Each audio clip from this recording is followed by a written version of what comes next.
Assalamu alaikum rahmatullah wa barakatuh.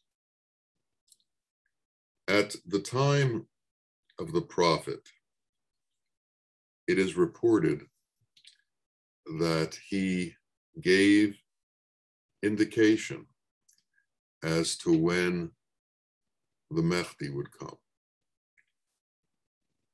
Mahdi is a word, something like Messiah. And the time that he said was going to happen was not easily understood. And people went into dispute about when it would come. Some said 14 years, some said 140 years, some said 1400 years, and so on.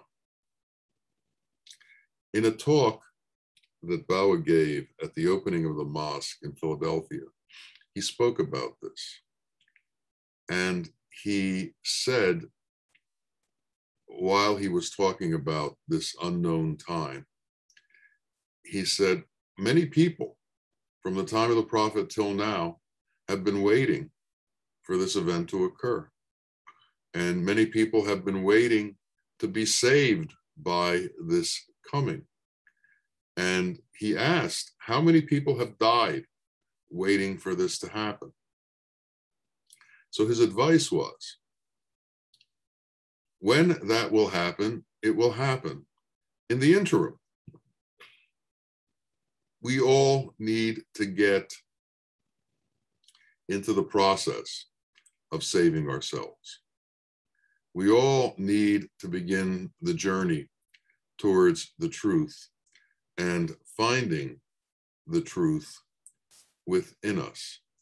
If we delay our attempt to know reality, if we delay our action in trying to figure out the truth of our existence, we could die in the interim. And the point is, we need to do this work ourselves, and we need to begin that process right away. So what is it that we have to do? What is the work that needs to be done, and how does it relate to our next phase in this existence? How does it relate to what comes when this body disappears? There is a subtle understanding of good work. It has an essence to it. It has a form to it. It has a reality to it. It has God within it. If we are able to do work on behalf of others, then we are showing God's qualities in this life. Our service becomes the action of God's qualities. This work becomes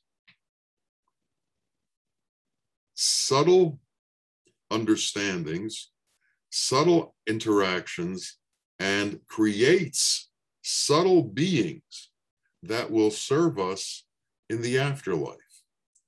Our correct action creates subtle beings that will assist us in the afterlife. So when you read about the aids that come to you in the next world, the beings that assist you in the next world, you create them in this world through your actions in this world. And what are the most profound actions you can do? You can believe in God and you can assist humanity. So in your assistance of humanity, you create the subtle beings that in this afterlife will be the ones that support you in the next world. And we have to begin to understand that.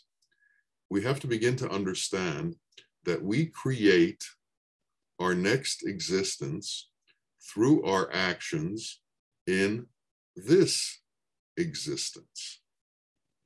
And that's a profound understanding. And if we really know that, then it gives us pause as to what we do and what we strive to do in this world. A miser is of very little use to the world. He takes and he keeps for himself. So what's his impact on humanity? A tree that gives off poisonous food is of no value. It can't be eaten. It can't be used. It doesn't do any good for anybody. A miser and a poisonous tree are very similar in their nature and in what they accomplish. And in reality, they are useless to humanity. They are useless in their life. They've lived a useless life. So we need to inspect our own actions and look at what we are doing within this world. We have to become a witness to ourselves as to what we are accomplishing. And we have to understand what is truly an accomplishment and what is merely a shuffling of elements, a shuffling of the things within illusion, which accomplishes nothing. We need to accomplish things in such a way that these accomplishments are an aid and an assist to the rest of humanity.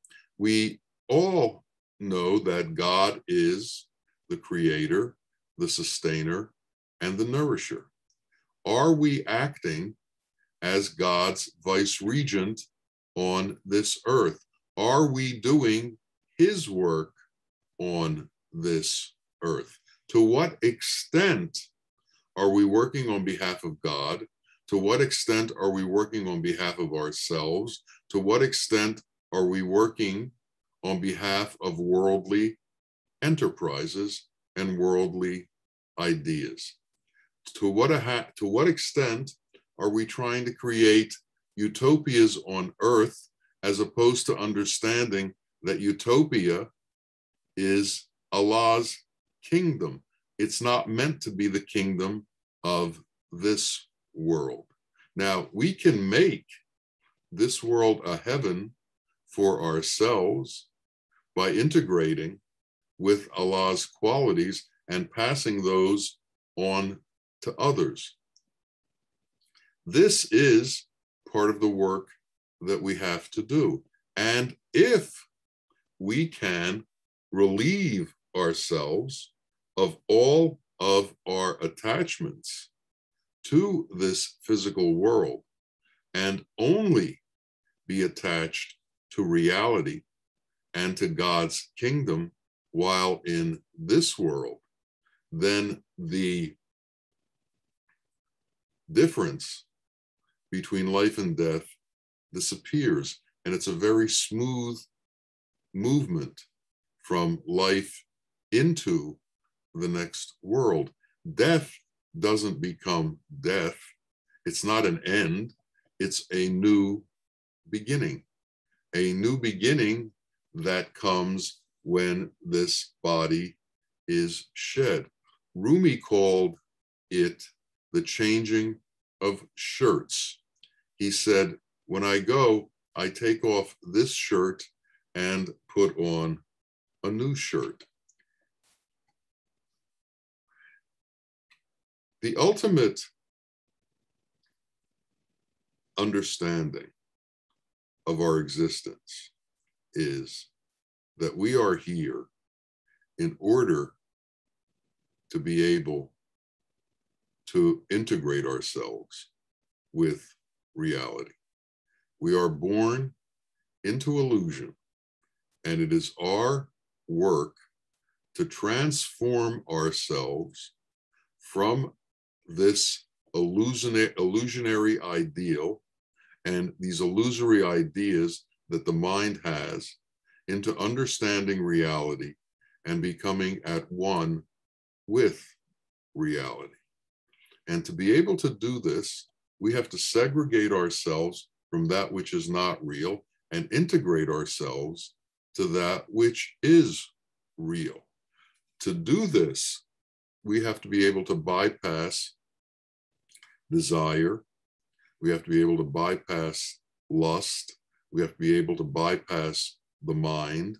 We have to be able to bypass all of the ideas that we have about this elemental world and not be influenced by it. As long as it influences us, and as long as we give some kind of obeisance to it, we will be separated from truth. We will have veils in front of us as to truth. The zikr, the repetition of the God's names and the understanding of God, is something that as Sufis we do regularly. And we repeat, La ilaha illallah, La ilaha illallah, La ilaha illallah. I do not exist, only God exists. I do not exist, only God exists. But there comes a unity outside of this that Hallaj was one of the first to announce to the world.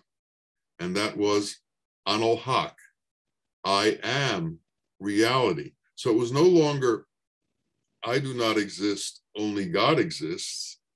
It comes down to, there is only one existence. There's no longer a duality. There's only one existence.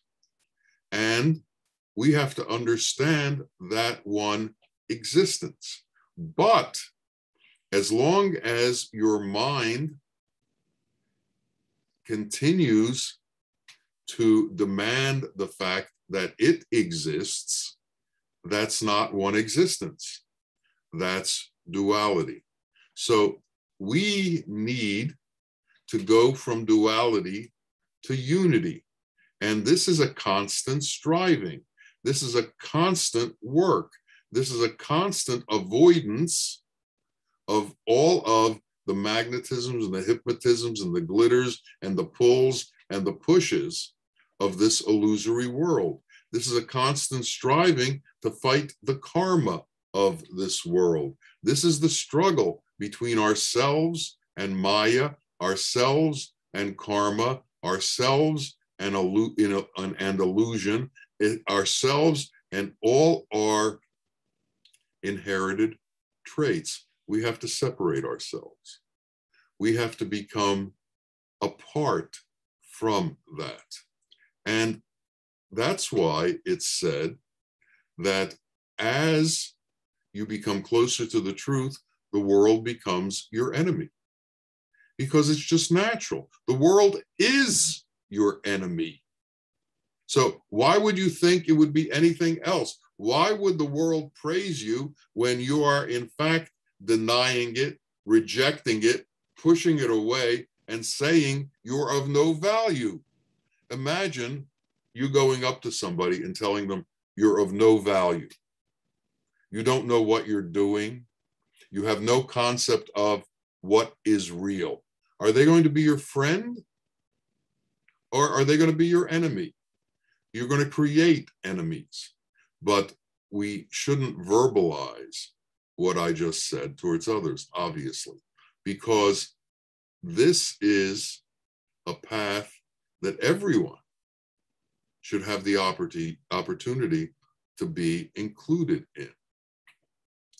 The Buddha would often talk about the fact that various Buddhas would come back into this world over and over and over again until all sentient beings reached the truth.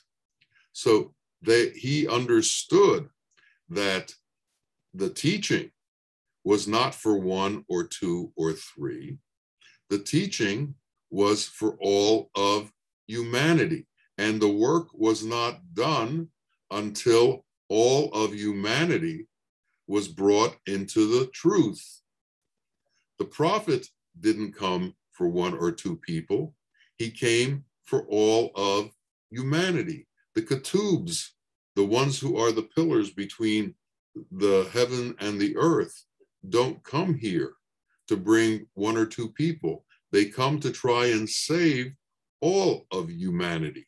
But one of the ways they do this is to try and bring one or two or three to take each ketub's place, one or two or three who take on the profound qualities of reality, because everyone in this world who is able to take on the profound qualities of reality has the ability to influence millions of people, because the profound qualities of reality and the resonance that is given off by one who has gotten to that point are so powerful that it can touch millions of hearts and millions of lives and change the way they are, from ones who believe in illusion to ones who believe in truth.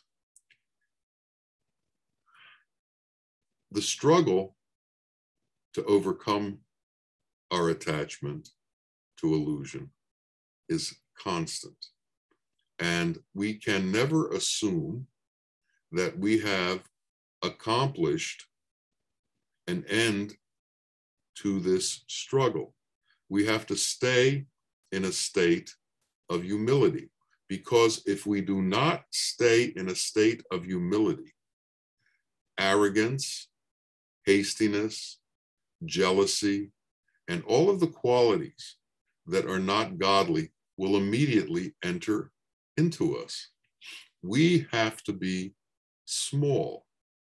We have to be small enough that we can avoid and stay away from the hatred that the world is going to throw upon us. We have to be able to escape from it. We have to be able to run from it. We have to be able to not be impacted by it. It's difficult for man to continue to give while he's being chased by the world. However, this is our path. And we should know that a kind face is a precious gift in this world. So we should develop that kind face.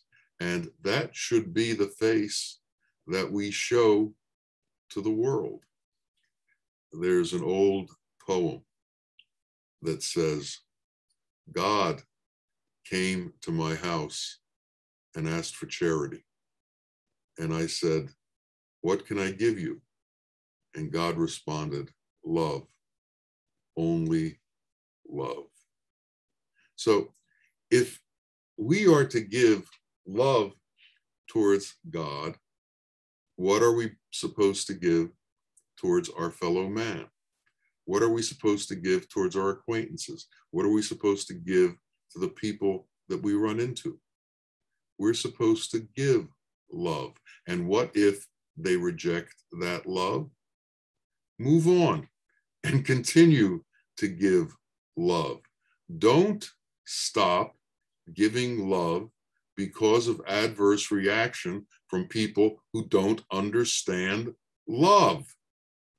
Find ones who do understand love and give it to them. It's our obligation to walk love around. It's our obligation to hand out love.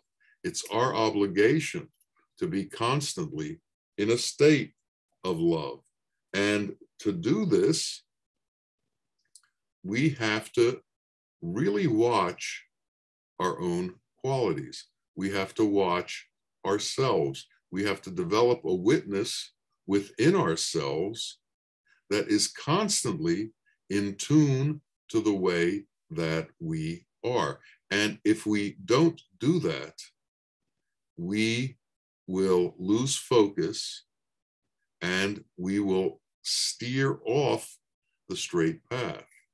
We will begin to go in other directions. Satan is looking for the ones who are constantly giving love out. And what Satan is trying to do with them, he doesn't need them to commit murder. He doesn't need them to commit vile acts. All he needs to do is get them in conversation. All he needs to do is catch their attention. So their attention is no longer on God, but now their attention is on conversation about what love is, in conversation about why should you continue to give love to those who reject you, in conversation about shouldn't you at least get some recognition for what you're doing? Shouldn't there be awards for what you're doing? Shouldn't people honor you with titles for what you are doing? And as soon as that happens, you begin to lose your center, you begin to lose your way, you begin to lose the truth, and you begin to lose the ability to stay connected to the truth.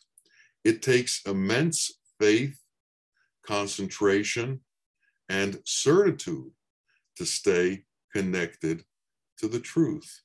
Some people become afraid when they're attacked. And that fear is not really fear. It's a loss of concentration and it's a loss of faith. If our faith is strong enough, fear cannot enter into it.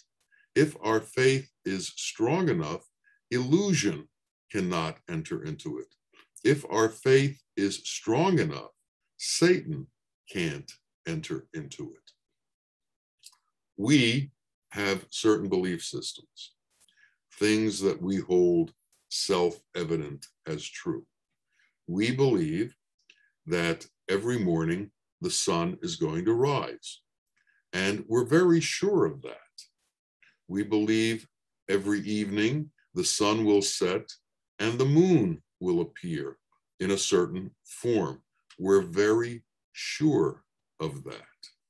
In the same way that we're sure of the sun rising and the sun setting and the moon rising and the moon setting, we have to be sure of the existence of God. And our faith has to be very powerful in the existence of God.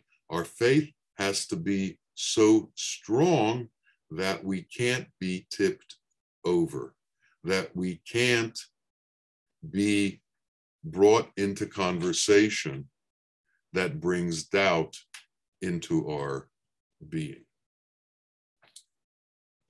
There was a woman whose name was Rabia, and she was a great saint, and she was not married. And at that time, people thought everyone should get married, including Rabia. And so a group of men came to her and asked her to become married. And they proposed that she marry someone called Hassan al-Basri, who was also a very wise man at the time and well respected. And she said, I will marry him, but he has to be able to answer 4 questions. And they went to Hassan al-Basri and they said to him, she said she will marry you if you can answer 4 questions. And he said, well, I'll try, take me to her. So they took him to her and she said, the first question that I have for you is, if I die today, will I be considered a believer or a non-believer? And he said, I can't answer this question. Only God can answer this question. And the second question was, when I'm questioned by the angels in my grave, will they write good things about me or bad things about me? And he said, I can't answer that question. Only God can answer that question. And the third question was, at the time of the end of days, will the scroll that has the writings about my life be placed in my left hand or in my right hand? And he said, only God. Oh, she said, only God can answer that question. And the final question was, will I be accepted by God into the light, or will I be placed outside of the light into hell? And he said, only God can answer this question. And she said, I have been living all my life trying to find the answers to these questions and making sure that I end up on the right side of the answer to these questions.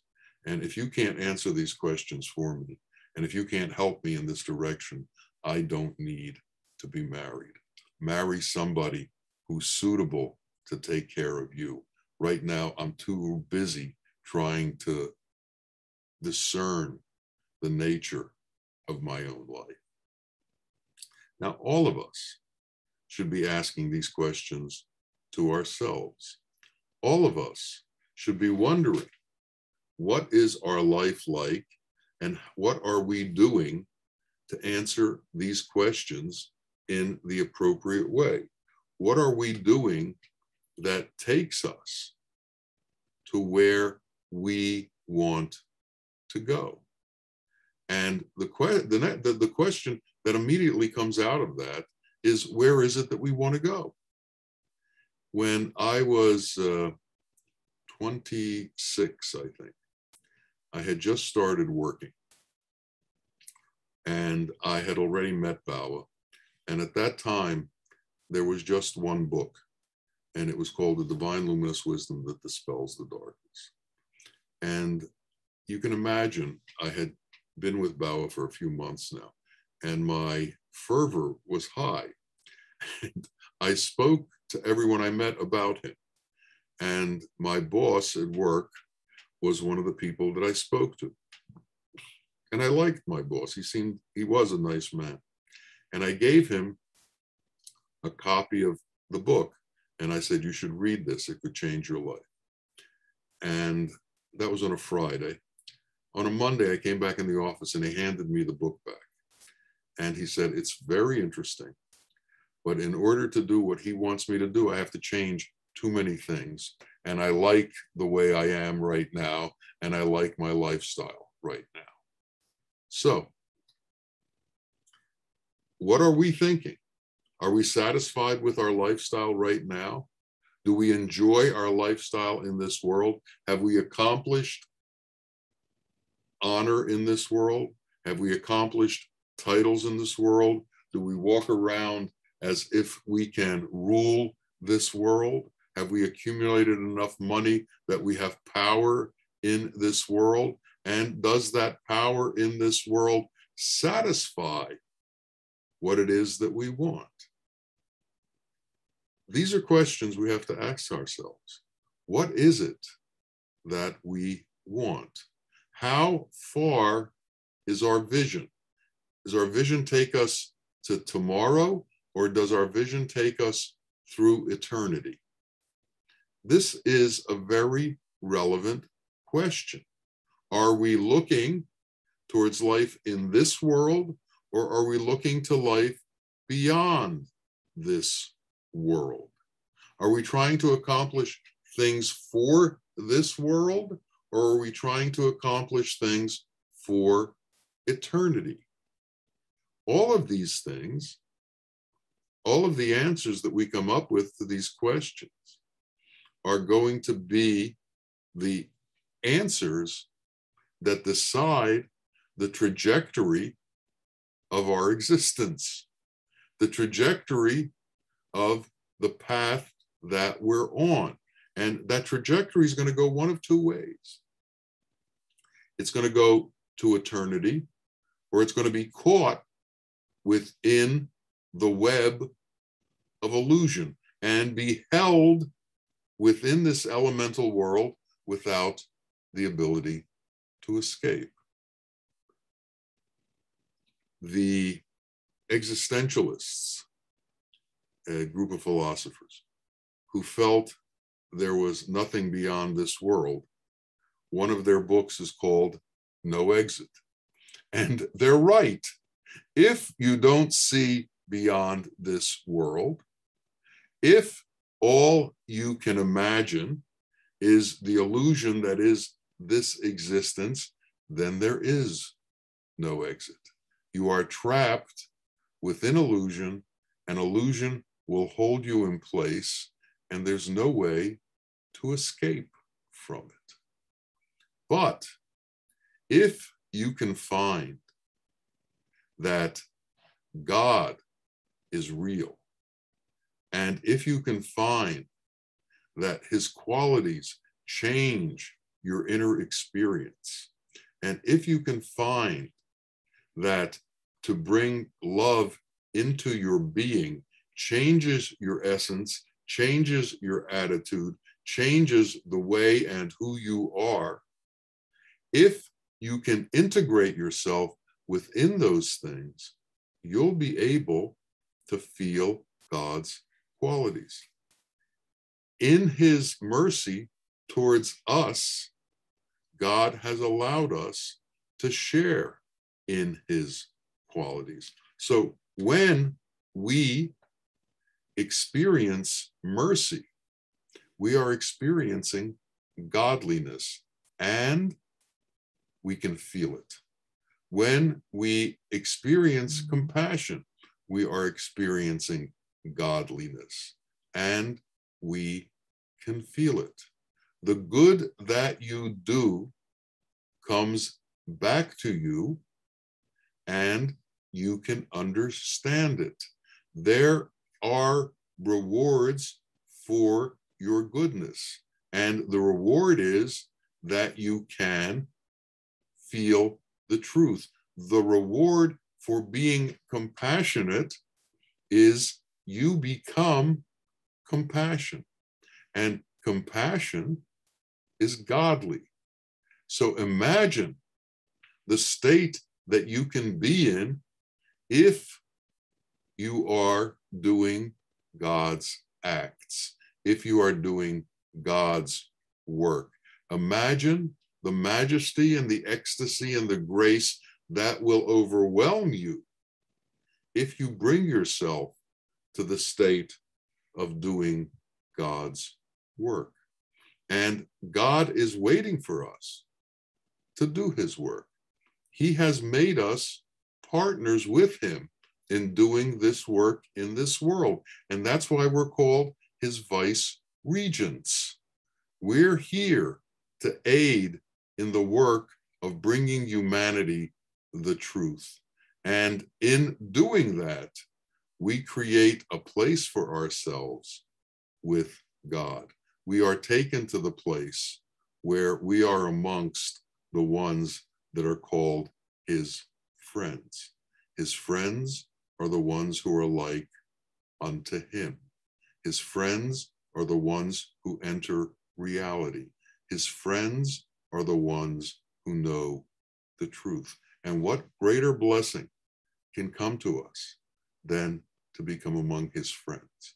What greater achievement can come to us than to be among his friends? What greater accomplishment in this life can happen to us than to become among his friends? And he has laid out this path for us. He calls it the straight path. It's the path that leads to him, the path that leads to the light, the path that leads to eternity. May we all go on this path, and may we all know the light, and may we all know the truth with our Lord. Ameen, ameen, ya Rabbil Alameen. Assalamu alaikum wa rahmatullahi wa barakatuh.